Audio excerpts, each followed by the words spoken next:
What's up everybody, we're back with another raid guide, and today we're taking a look at King Rastakhan on Mythic difficulty. I'll be going over most of the mechanics, how to deal with them, and our overall tactic for this fight. And if you're watching this, I'll assume you're familiar with the heroic mechanics. If not, feel free to check out my heroic Battle of Dazar'Alor guides. You want 2 tanks, 5 healers, and 13 DPS for this encounter. If possible, 2 shamans, and I wouldn't use more than 4 melee DPS on this encounter if possible. It is of course doable with more melee and without 2 shamans, but it makes Plague of Fire and Zombie Dust Totem a lot more annoying to deal with, but more on that later. So again, the overall mechanics haven't changed, there's just more of them really. There's 5 frogs instead of 3 from Plague of Toad, 2 players get mind control from Zombie Dust Totem, and the totem has way more HP. And on top of this, when an ad is killed up in the living realm during phase 3, it will respawn in the death realm. But other than that, each individual mechanic works the same, they just hurt way more. With that said, let's take a look at phase 1. First of all, split your raid into groups for phase 3. Death realm groups should have 1 healer and 9 DPS, preferably all range DPS. And well, the living realm gets the rest of the raid really, but more on this later. So at the start of phase 1, you want to tank the free ads against either the left or right pillar below the throne near the gold bars. 1 tank takes the ads and 1 picks up Rastakhan when he spawns. Range and healers stay loosely spread and everyone focus the Siegebreaker ad. Of course AoE cleave everything, but you want Siegebreaker to die before its second meteor leap.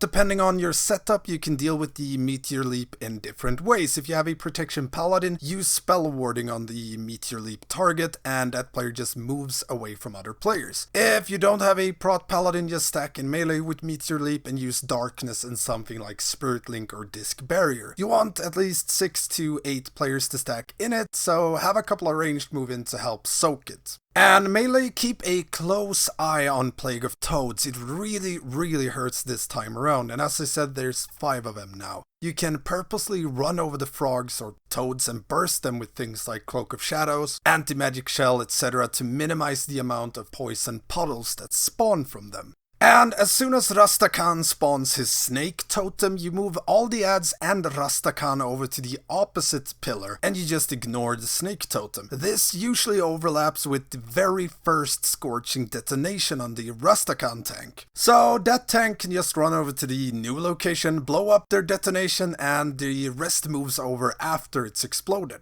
Finish off the ads and then you'll transition into phase 2. During phase 1, keep an extra eye on any player that gets Grievous Axe. They need to be topped fast. And just avoid Toad Slime, kite the Seal of Purification Beam away from other players and nuke the ads. In phase 2, things get a bit funky. In preparation for phase 3, you want to drop the very first 4 death doors in a very particular fashion. By placing them in a half circle-ish against the entrance door, you can create a safe zone, if you will, for phase 3. Any player in the death realm during phase 3 can stand inside this half circle and they'll pretty much never get hit by any orbs. But I'll cover this more later. Just note that it's really important that you drop the first doors correctly. So mark up 4 spots with raid markers, leave a tiny gap at the front. For us that was star and green mark, and make sure there's no gaps on the sides. And you drop 1 door per mark. Anyways, you want to tank Rastakhan close to the entrance. We had him around our circle mark, and you tank Bonzamdi where he spawns. Healers, you want to stay on the very edge of Bonzamdi's green aura of doom so you can reach both the raid and the Bonzamdi tank. And range, make sure to stay spread as much as possible for Plague of Fire. Melee DPS pre-spread before any Plague of Fire. Just drop the boss for 2-3 seconds, spread, then move back in. This makes it a lot less messy with Plague of Fire. So for the Zombie Dust Totem, you want shamans to use their Tremor Totem. It will break the mind controls if they are in range. So as soon as the totem is about to spawn, range, move a bit closer to Rastakhan, wait for the totem, then move out again and spread. Everyone needs to swap to the totem instantly and burn it down. It will recast its mind control after a while, so you want it to die before that.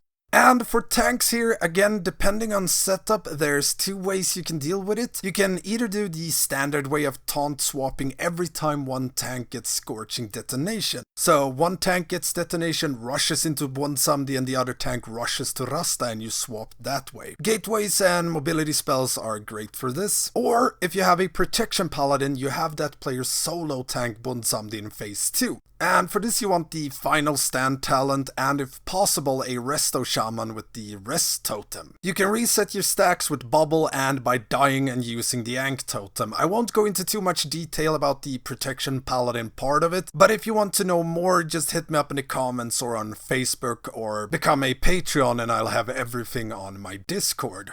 And healers, keep an extra eye or 5 on tanks during this phase. There's a lot of tank damage going on, especially if you solo tank Bwonsamdi. Other than that, don't spread Plague of Fire, don't touch the toads, keep nuking down the totems, and make sure you place the gates properly or phase 3 will be a lot harder than it needs to be. When you're about to transition into phase 3, make sure that everyone that's going down into the Death Realm get close to Bwonsamdi's green circle aura and everyone else just moves away. Just run away from the circle. So, on that note, let's take a look at phase 3. I'll start with the Bwonsamdi realm here. As soon as you get ported into the new realm, you want to run inside the safe zone between the death gates that you placed near the entrance. Make sure you do not touch the gates as you run inside or you will blow up the raid in the living realm. Stay stacked here, stand still, pop Bloodlust and nuke Bwonsamdi like never before. If the gates are placed properly, you will get little to no orbs that can hit the group inside the safe zone. When Bwonsamdi uses Inevitable End, you want everyone to turn tail and run towards the entrance gate. You want to pop a Windrush totem and just keep running until it's over. You want to clear your withered stacks in groups of 2. You can start like one group at 6 stacks, then 2 free sec after the next group. We just assigned 5 groups of 2 and called it out. Group 1 clear, group 2 clear, etc. And make sure that you save cooldowns for this phase. You want your 3-minute cooldowns to be ready for this phase. Bwonsamdi needs to get down to 50% as fast as possible. On that note, if you only have ranged DPS down there, one of your ranged DPS needs to melee Bwonsamdi in order to get everyone out of that realm when Bwonsamdi hits 50%. We wiped a lot to this until our friendly neighborhood mage found the solution. If you don't melee him, you're stuck in there even if the boss hits 50%, 45%. Might be a bug, might not always happen, but just keep this in mind. So with that said, let's take a look at the living realm. As soon as phase 3 starts, the free ads from phase 1 will respawn as Rage, Slaughter and Retribution. You want to crowd control Slaughter and Retribution and just tank Rage on top of Rastakhan. Keep nuking Rastakhan but cleave from him. Don't hard nuke Rage, you don't want him to die and respawn in the other realm. Make sure to move away from his necrotic smash and get ready to pick up Slaughter and Retribution. After 1 minute, all ads will become immune to CC, so the 2 CC'd ads will start casting Focus Demise and Grave Bolt. Pick up the ads, interrupt them, soak the circles underground and just hard nuke on the ads. We used Bloodlust in the living realm at this point to make it a bit easier. The players in the death realm should get out shortly after the ads become CC immune, so don't worry about killing them, just nuke, nuke, nuke. And of course, as soon as everyone is up in the living realm, finish off the ads, start nuking Rastakhan. Try to finish the ads near a wall or far away at least, due to them also dropping doors when they die. Healers in the living realm, assign some healing cooldowns for this phase. There will be a lot of raid-wide damage from players in Death Realm clearing their stacks, as well as the tank's Scorching Detonation. DPS down in the other realm, use your defensive cooldowns when Bwonsamdi is around 60 or 55%. It gets progressively more dangerous down there the longer you stay, so make sure to survive that. Keep spreading for Plague of Fire in the living realm. Place any new doors far